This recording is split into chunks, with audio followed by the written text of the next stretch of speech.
موم بتیاں، اس کی یاد میں موم بتیاں جلاؤ، یہ اسلام کا طریقہ ہے؟ اب ہمارے ملک میں موم بتیاں جلا رہی، مرنے والے کو کیا فائدہ ہے؟ مرنے والے کے لیے مزاق میں کہہ رہا ہوں کہ اللہ کو مشورہ دے رہے ہو کہ یا اللہ اس کو آگ ڈالو، موم بتیاں جلا کے اللہ کو مشورہ دے رہے ہو اس کو آگ ڈالو۔ اس کو آگ کی پکی ہوئی چیز میت کے قریب لے جانا یا قبر کے قریب لے جانا تو ویسے بھی نامناسب ہے، اور پکی قبروں سے منع کرنے کی ایک وجہ یہ بھی ہے کہ اب آگ کی کوئی پکی ہوئی چیز بھی میت کے قریب لے جانا، ہمارا دل یہ ہے آگ اس کو چھوئے بھی نہیں۔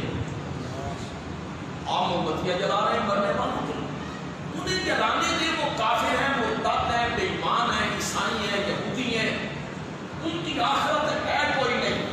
اور جو ہمارے مومن ہیں جو جہاد کیا، سرحدوں پہ لڑے، دہشت گردی میں کام آ گئے، جو مومن ہیں ان کے لیے موم بتیاں جلا کے بھائی کیا کر رہے ہو؟